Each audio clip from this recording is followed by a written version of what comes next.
matinale Tocsin, 7h30, 9h30, à la volée. Et à la volée, je suis donc très heureuse. Dans quelques instants, on va voir Herman Kelly, président du Irish Freedom Party, parti souverainiste irlandais. Mais en attendant, j'accueille Maximilien Nagy. Bonjour. Bonjour. Et merci beaucoup d'être avec nous. Vous allez être notre interprète en direct pour cet exercice. Vous êtes vous-même journaliste franco-britannique, c'est ça ? Oui. Vous travaillez pour quel type de médias ? Média indépendant, journaliste indépendant, je travaille pour des magazines de géopolitique essentiellement. D'accord, donc vous avez suivi de près cette révolte irlandaise. Quelles sont pour vous justement, quelle est votre interprétation de ce qui se passe avant qu'on retrouve notre président du Irish Freedom Party ? Je pense qu'on est dans un cas classique où les prix du carburant augmentent, comme on l'a constaté. Évidemment, à cause de la question de la fermeture du détroit d'Ormuz et des combats qui ont lieu dans la zone. Et les conséquences sont naturellement sur ceux qui ont besoin de carburant tous les jours.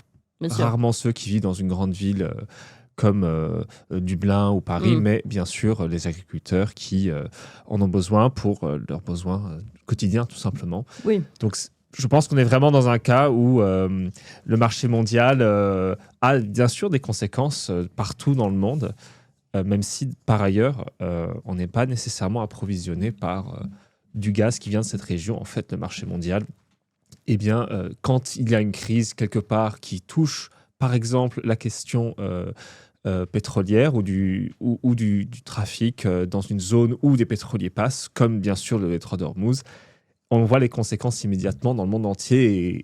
Et ce qui se passe en Irlande, en réalité, n'est pas une exception par rapport à...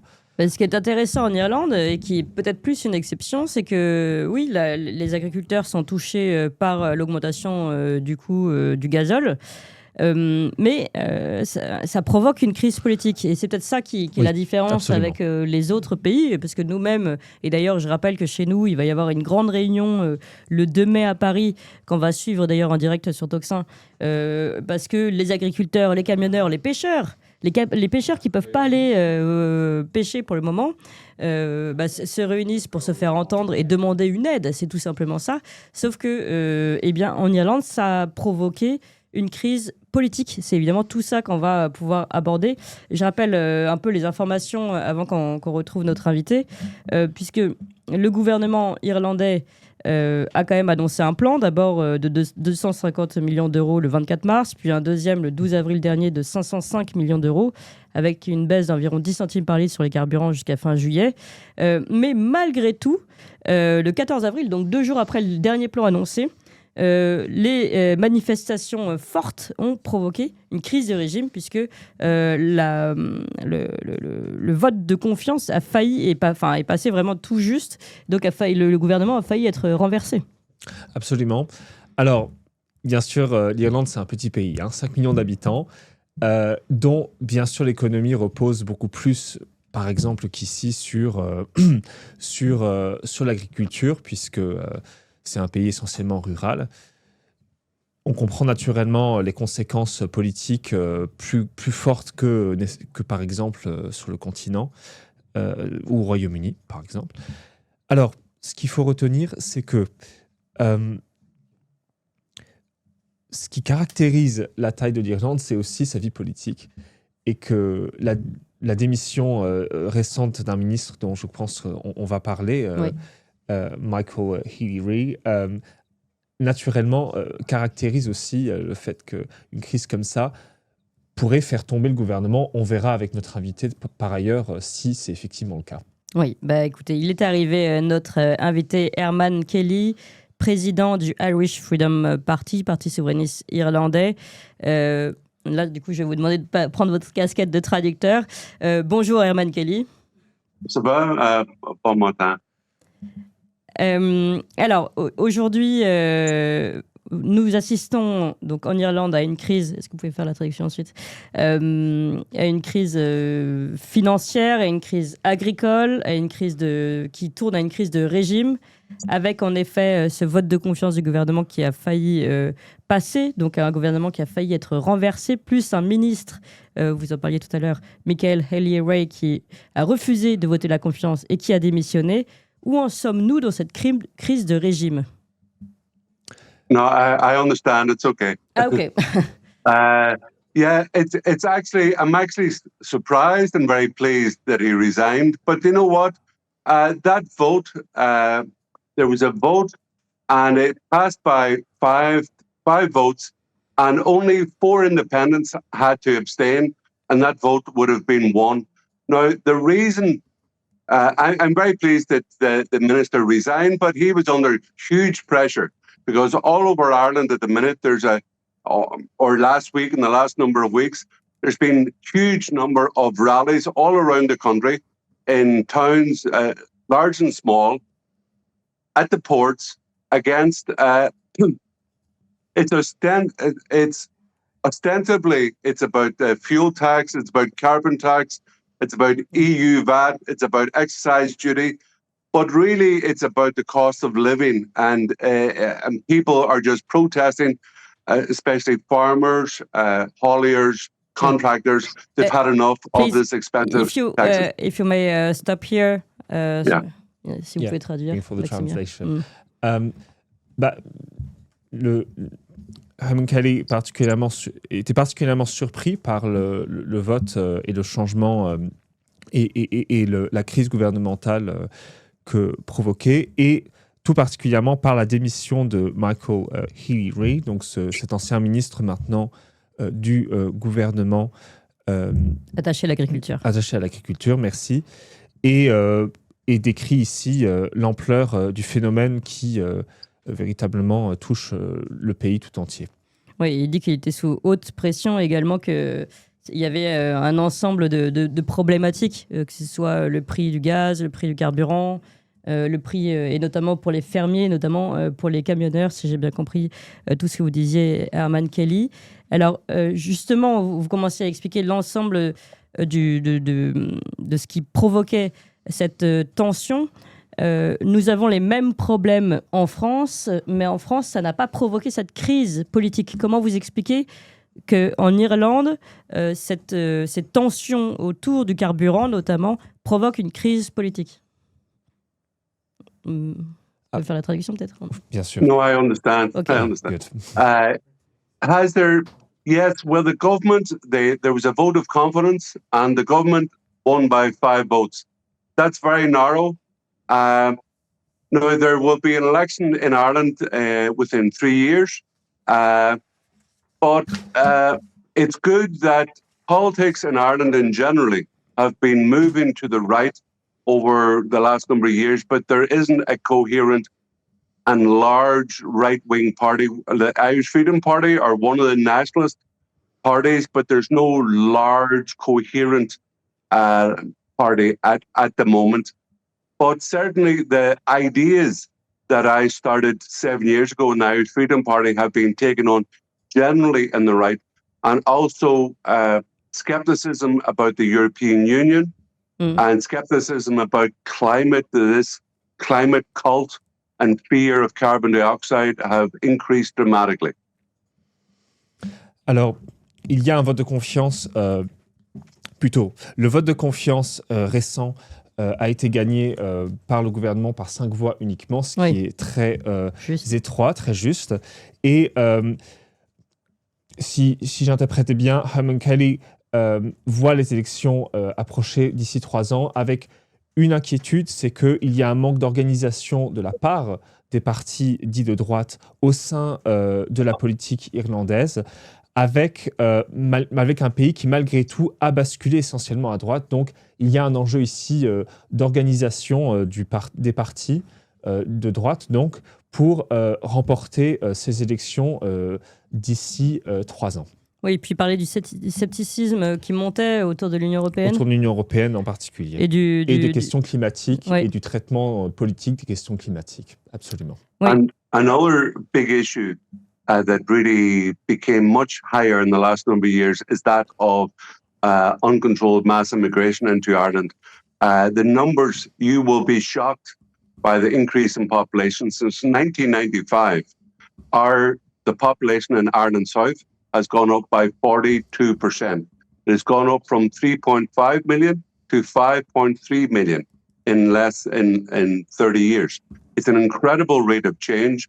And since the Treaty of Nice in 2002, since 2000, like, put it like this, Ireland is a small country, and our population from 2004 to 2009 increased by 500,000 people. And at the moment, immigration is still going up hugely in number, and our young people find it very difficult to stay in Ireland, to find a job, and to be able to buy a house. So our young people, our best educated, our most ambitious people are being forced to go abroad to get a job and to find a house. Oui. Donc, l'immigration incontrôlée est un autre enjeu très sérieux qui a de grandes conséquences sur l'économie irlandaise et les emplois, des jeunes en particulier. Et un chiffre choc que nous livre ici notre invité ce matin, c'est qu'il y a eu une augmentation de 42% de la population en Irlande du Sud, de 3,5 millions. Et aujourd'hui, et dans l'ensemble du pays, la population est passée de 3,5 millions à 5,3 millions. Donc c'est un véritable choc. Une autre donnée Une ici, augmentation de la population immigrée ? Une augmentation de la population en général. Rappelons que l'Irlande est un petit pays. Et l'autre chiffre choc ici, de 2001 à 2009, la population dans l'ensemble a augmenté de 500 000 personnes. Cette augmentation massive de l'immigration a des conséquences importantes pour les jeunes qui sont très bien formés aujourd'hui, les jeunes irlandais, mais qui doivent chercher un travail à l'étranger parce qu'il n'y a tout simplement plus les emplois nécessaires pour ces jeunes en Irlande, puisqu'ils sont pris, c'est ce que nous livre en tout cas Herman Kelly, par l'immigration. Alors, est-ce que vous considérez, Herman Kelly, que finalement c'est tout ce que vous décrivez qui sont déjà des problèmes graves pour la population irlandaise, que ce soit le chômage, la difficulté pour trouver du travail, que ce soit les prix du pétrole, que ce soit toutes les difficultés économiques que nous avons déjà décrites. Est-ce que vous considérez que finalement que ça peut provoquer plus que cette démission d'un ministre, mais soit le renversement du gouvernement, voire un Irish exit et une sortie totale, enfin un retour au souverainisme irlandais? Well, the EU membership has hurt Ireland dramatically. We are a net contributor to the EU budget since 2013. They have plundered, EU boats have plundered Irish fishing waters. We are an island surrounded by the sea, and yet our biggest national resource has been plundered by EU boats, and Irish fishermen get 15% of that. We are, in regards, so we're a net contributor. The EU comes up with these ideas for taxes. So the carbon tax is an idea and a law which comes down from Brussels, is imposed on Ireland, but we are the people who pay this tax. So now Ireland should be very, very Eurosceptical in for its population. We voted against 2 EU treaties, the Treaty of Nice, 1, and the Treaty of Lisbon, 1, but we were forced twice to vote again.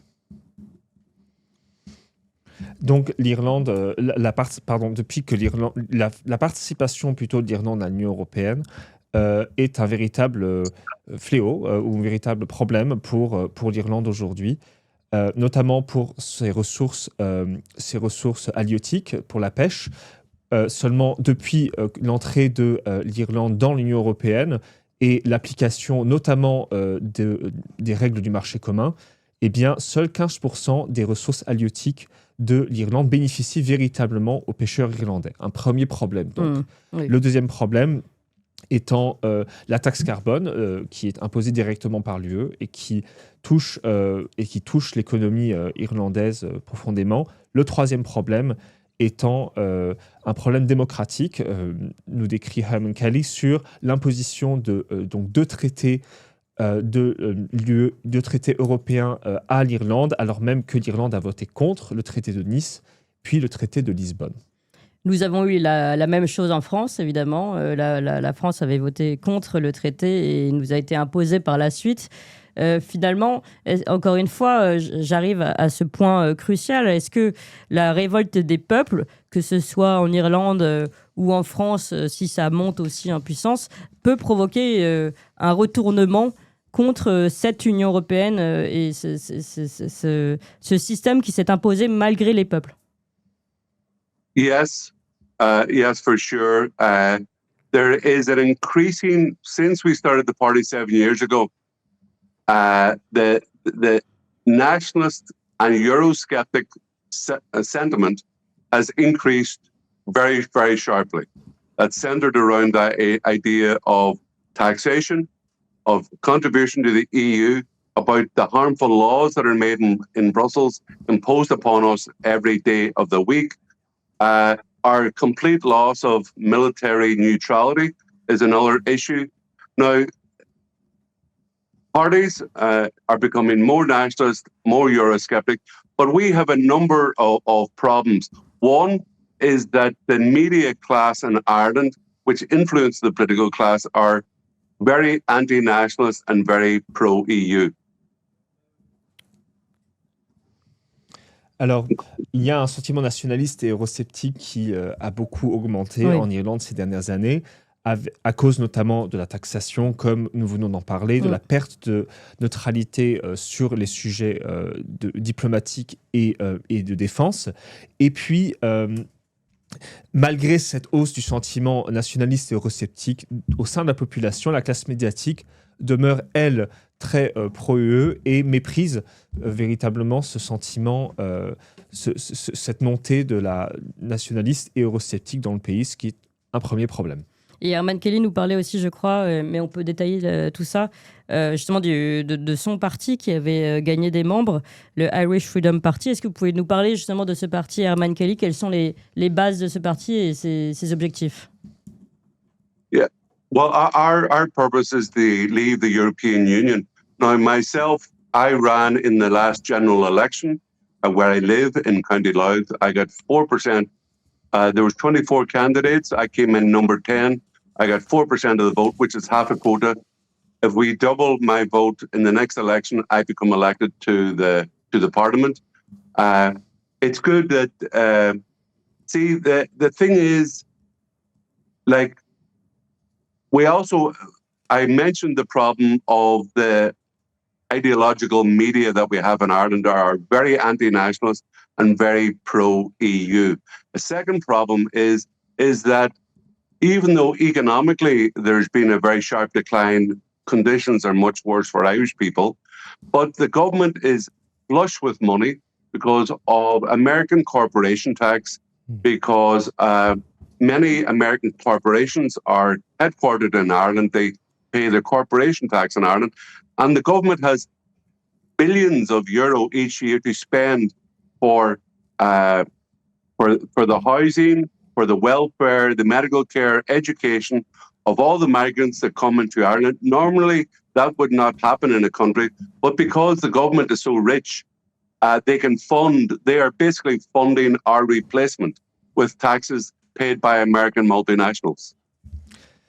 Eh bien, malgré le déclin de l'économie irlandaise ces dernières années et du niveau de vie des Irlandais, le gouvernement irlandais continue à percevoir des taxes très importantes et en réalité n'a pas de problème financier grâce aux taxes sur les sociétés versées par les multinationales américaines.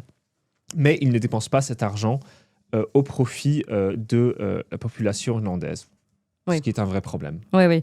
Je voulais vous demander, Herman Kelly, si vous considérez que votre parti, finalement, peut être comparé à celui de Nigel Farage, Reform UK.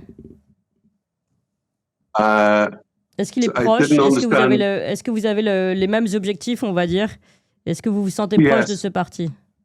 Yes, our purpose is to regain our national democracy, that Irish people alone can decide our own laws, our own budgets, our own borders, and that we can decide our own destiny and foreign policy in this world, and not have laws imposed upon us by people in Brussels that we did not elect and we cannot get rid of. Oui, nous sommes effectivement, Herman Kelly nous explique, un parti avec des objectifs proches de celui de Nigel Farage, Reform UK au Royaume-Uni, avec l'objectif de retrouver la souveraineté législative et dès que possible, en tout cas, mettre fin au gouvernement de l'Union européenne qui est constitué de personnes que nous n'avons pas élues. Est-ce que vous avez des dialogues, par exemple, avec Nigel Farage? Est-ce que vous échangez avec lui? I was his press officer in Brussels for 10 years while he was an MEP. I was Porta Parai press officer of the Eurosceptic group for 10 years in Brussels. So I make the joke that I taught him everything he knows. No, no, I know him very well. And we are a different nationality. We disagree completely about the status of the North of Ireland. I myself, I'm from the North of Ireland, from Derry. I'm an Irishman. So we disagree completely in that. But on the ideology of the right of all peoples in Europe to democratically determine their own future, we completely and utterly agree, yes. Nous sommes, Nigel Farage et moi, nous explique Herman Kelly, de deux nationalités différentes. Lui étant anglais et Herman Kelly d'Irlande du Nord. Et d'ailleurs, c'est sur la question du statut de l'Irlande du Nord que Herman Kelly et Nigel Farage sont en véritable opposition. En revanche, ce qui les unit véritablement, c'est leur aspiration à la souveraineté de leurs deux pays. Alors précisons que Nigel Farage et Herman Kelly se connaissent très bien, puisque Herman Kelly a été le porte-parole de plusieurs partis eurosceptiques au Parlement européen. Oui, Europe de la liberté et de la démocratie directe, c'est un groupe en fait. Oui. Et que donc Nigel Farage est une personne qu'il connaît très bien et avec qui il entretient de très bonnes relations. D'accord, mais c'était intéressant en effet de voir jusqu'où allait la collaboration et éventuellement de voir si tous ces partis, on va dire, souverainistes se parlent d'une nationalité à une autre. Par ailleurs, est-ce que vous avez des dialogues aussi avec d'autres partis souverainistes, d'autres pays, que ce soit la France ou d'autres pays? Yeah, just up, I working for Anders Vistisen, who's whip of the Patriots for Europe group in the European Parliament. Right. So he's the whip for the largest Eurosceptic group. There are 2 or 3 Eurosceptic groups in the Parliament. There is ENS, which is Europe of Sovereign Nations, and then there's the Patriots for Europe group, and then there's also a weak Eurosceptic group called ECR, which is conservative and reformist, which are bit milky, a bit watery. But the Patriot group and the ENS group are Eurosceptic and nationalist, yes. Donc nous avons effectivement des liens importants avec plusieurs partis au Parlement européen, notamment les deux grands partis eurosceptiques du Parlement, qui sont le groupe des Patriotes et le groupe de l'Europe des nations souveraines. Oui. Alors, je voulais vous montrer quelques images de ces convois de tracteurs que vous connaissez bien, Herman Kelly, mais pour que nos auditeurs reviennent un peu sur le terrain, on va dire, irlandais. Là, on a quelques images d'illustration, notamment ces tracteurs irlandais qui bloquent les routes, voilà, qui traversent. Ici, on les voit là, et puis je crois qu'on a une autre image qui peut suivre. Voilà, donc on voit toutes ces mobilisations qui ont commencé maintenant depuis plus de 2 semaines et qui continuent encore, ça vous confirmez, Herman Kelly, ça continue les blocages et les tensions sont toujours maximales sur le territoire aujourd'hui? They are having a bit of a bit of a rest at the moment, and they're trying to get talks with the government to see can they get better conditions for the farmers and drivers, etc. But if it doesn't work out, they will take to the roads again. What is great that has happened in Ireland is that the types of people, the groups of people in society which are now protesting is much larger and wider than, for example, those protesting about immigration or free speech last year or the year before. So with farmers, hauliers, contractors now taking place, and more people in the general population are happier to come out and protest against the government than, for example, last year or the year before on the issues of free speech or immigration. Alors, les tensions et blocages qui avaient lieu jusqu'à au moins la semaine dernière se sont légèrement apaisés avec des négociations mises en place entre les agriculteurs et le gouvernement. Bien sûr, si ces négociations échouaient, les agriculteurs reviendraient sur les routes et continueraient à manifester. La bonne nouvelle pour Herman Kelly est eh bien, l'augmentation du nombre de manifestants pour la cause paysanne ou agricole en tout cas, ainsi que sur d'autres sujets en vogue aujourd'hui, la question notamment de la liberté d'expression et de l'immigration de masse. Oui, et il expliquait aussi que l'année dernière et l'année d'avant, il y avait eu d'autres manifestations pour ces sujets-là, que ce soit la liberté d'expression ou l'immigration, et que finalement, là, on voit que à chaque fois, la population mécontente, on va dire, et qui va protester est toujours plus nombreuse. Donc, on voit qu'il y a une forme de climat de révolte qui continue d'augmenter. Hein. C'est bien ça, Herman Kelly, finalement. What has happened is that many more on the issue of carbon tax, excise duty, EU VAT, etc.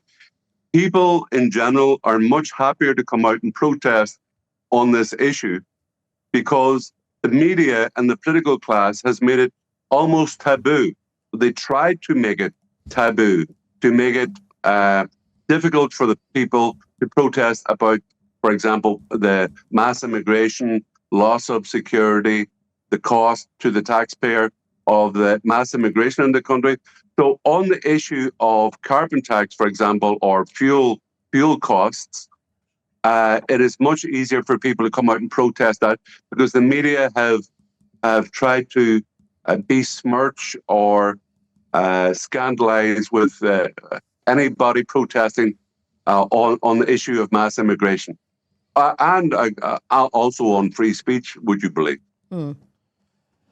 Alors, les médias, explique Herman Kelly, ont rendu difficile parce qu'ils ont rendu tabou le fait de manifester et de s'exprimer sur les sujets d'immigration de masse en particulier. En revanche, la bonne nouvelle pour Herman Kelly est que eh bien, la question de la taxe carbone et la question agricole sont des sujets sur lesquels les médias ne font pas un tabou aussi important, voire sur lequel ils se montrent compréhensifs en tout cas. Et donc, les manifestations et les prises de position sur ce sujet sont plus faciles pour l'ensemble des Irlandais.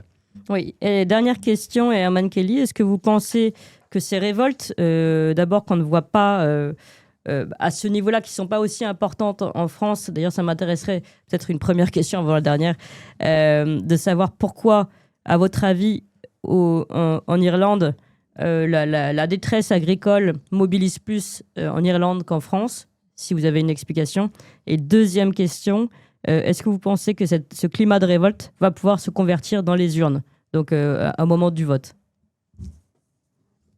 The reason why I think in Ireland it's taken higher is because there's a cost of living crisis caused by high taxation, the influence of mass immigration, etc. It's there's also a housing crisis taking place in Ireland. Why it's taking place now? I don't know. Like the French farmers have a great reputation for protesting. Nobody does it like the French. You are global leaders when it comes to French farmers protesting. So I'm just glad we're at the learning stage. We're trying to catch up with you. But on this issue, I think because of organization, there was an organized group of people who used social media, WhatsApp groups, Facebook, etc., to organize, and it happened very, very quickly. I think that the government were shocked at the speed at which this movement grew up. But I think because the social media, as I said, organizing on social media let's say, exposed the issues and people got organized very quickly. And also because people are angry, people are feeling the pinch on their pockets.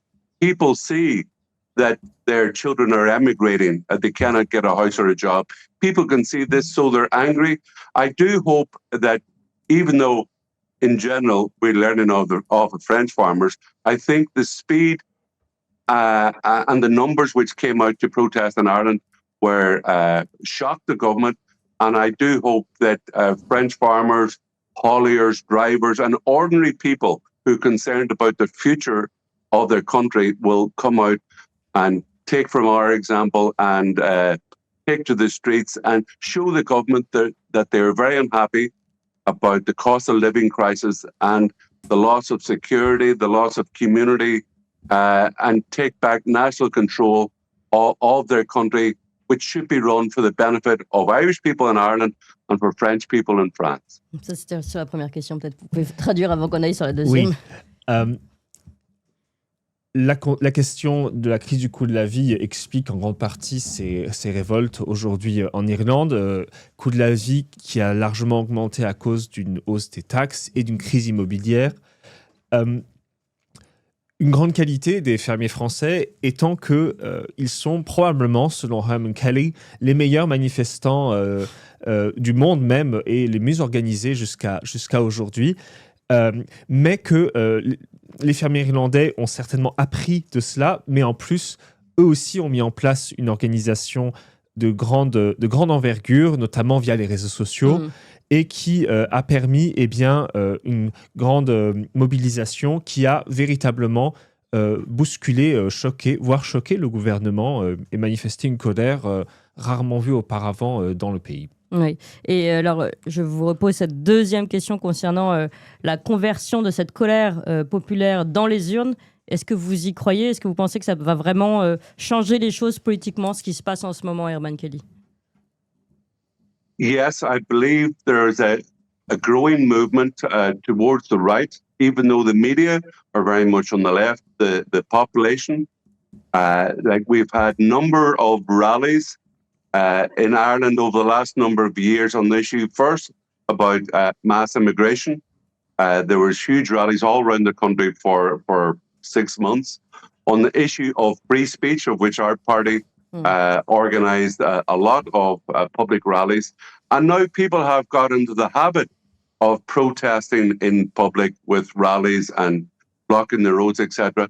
And I do believe that I'm not sure which party will be the beneficiary, but certainly politics in Ireland is moving in a direction which is nationalist and Eurosceptic.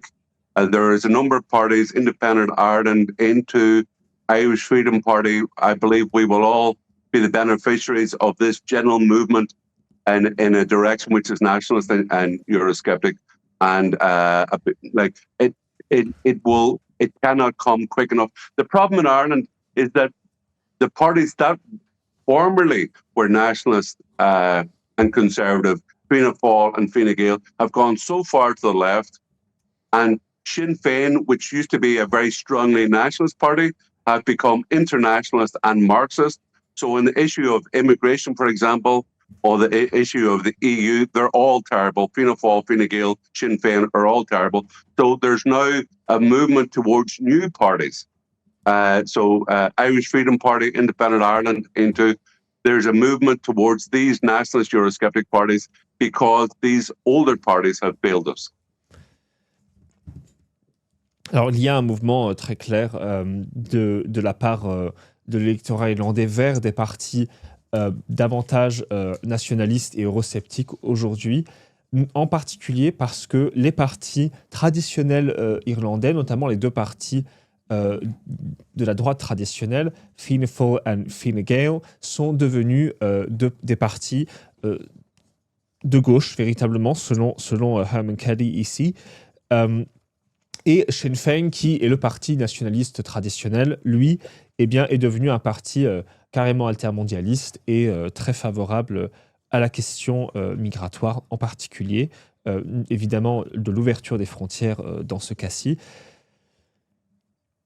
dans tous les cas, il y a un véritable phénomène de croissance de l'opinion, un véritable phénomène dans lequel l'opinion publique, d'augmentation de recepticisme. Voilà, le recepticisme augmente. La question de la liberté d'expression est un sujet qui poursuit qui continue à préoccuper et de plus en plus. Et c'est un changement qui va provoquer plus ou moins bientôt, on verra bien, des changements au sein de la politique irlandaise elle-même. Et un changement du positionnement électoral des partis traditionnellement affiliés à la droite, mais qui ne portent plus ces valeurs-là, vers de nouveaux partis qui portent des valeurs, cette fois-ci, conservatrices de droite. Et si on va vers un retour à la souveraineté et une forme d'Irish exit en Irlande, ça c'est une question de mes auditeurs, peut-on penser qu'il y aura un effet de tache d'huile? Et je précise qu'en Allemagne aussi, il y a des manifestations contre le prix du carburant qui pourraient peut-être aussi entraîner une crise politique, tout comme on sait que chez nous, il y en aura encore le 2 mai, je le rappelle. On va regarder rapidement cette image. In the last number of...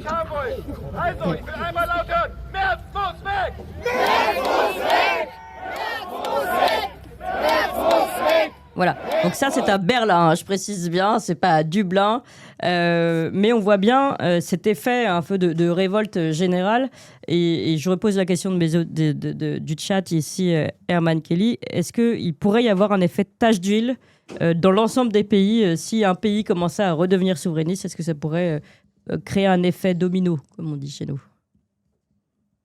For me? Oui. What is it?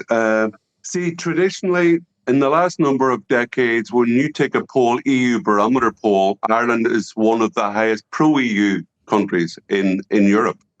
But in recent years, nationalist sentiment has certainly been growing, especially actually farmers. Up until this point, farmers have been historically very, very pro-EU because they get the CAP budget. However, so many regulations from Europe, be it the nature restoration law, be it the nitrogen directive, be it the carbon tax now, which is basically pushing farmers towards bankruptcy, that hopefully that they are seeing the damage done by Brussels control, and that they will see the benefit in Irish nationals making our law for the benefit of Irish people, rather than having conditions that are suitable for other countries being pushed upon us, and there's nothing we can do.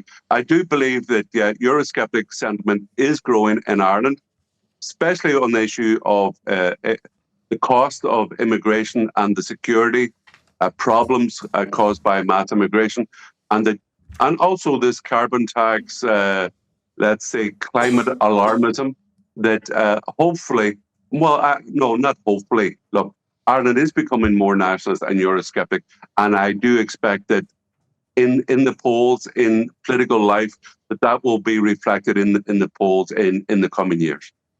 Il y a véritablement Hopefully, it will help other countries across Europe, because we can see in various countries, be it Sweden, Germany, France, etc., the conservative, nationalist, Eurosceptic parties are increasing, doing better in the polls all across Europe. So hopefully Ireland will take her place as one of those dominoes as well.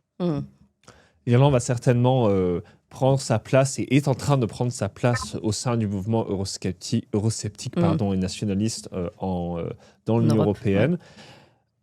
Ce qu'il faut préciser, c'est que ce mouvement est porté aujourd'hui de plus en plus par les fermiers qui traditionnellement étaient les plus pro-Union européenne au sein de l'électorat irlandais, en particulier pour les subventions de la politique agricole commune, comme chez nous. Tout comme effectivement sur le continent, et qu'aujourd'hui, eh bien, avec les taxes carbone imposées en particulier par l'Union européenne, eh bien, ces fermiers changent et le sentiment nationaliste grandit au sein de cet électorat qui est très important en Irlande en particulier. Merci beaucoup Herman Kelly pour toutes ces explications. Je rappelle que vous êtes président du Irish Freedom Party, c'est un parti souverainiste irlandais. Merci encore d'avoir pris ce temps avec nous pour nous expliquer et nous permettre de mieux comprendre cette révolte irlandaise. Je rappelle que cette révolte est très mal couverte en France finalement et très mal comprise et que grâce à vous on a pu vraiment faire le tour de ce sujet. Merci encore Herman Kelly et merci beaucoup Maximilien, interprète et journaliste franco-britannique pour cette interprétation pas évidente, évidemment en direct et sous prise de notes, mais c'était très très intéressant aussi, donc merci beaucoup à vous. Merci à tous les deux.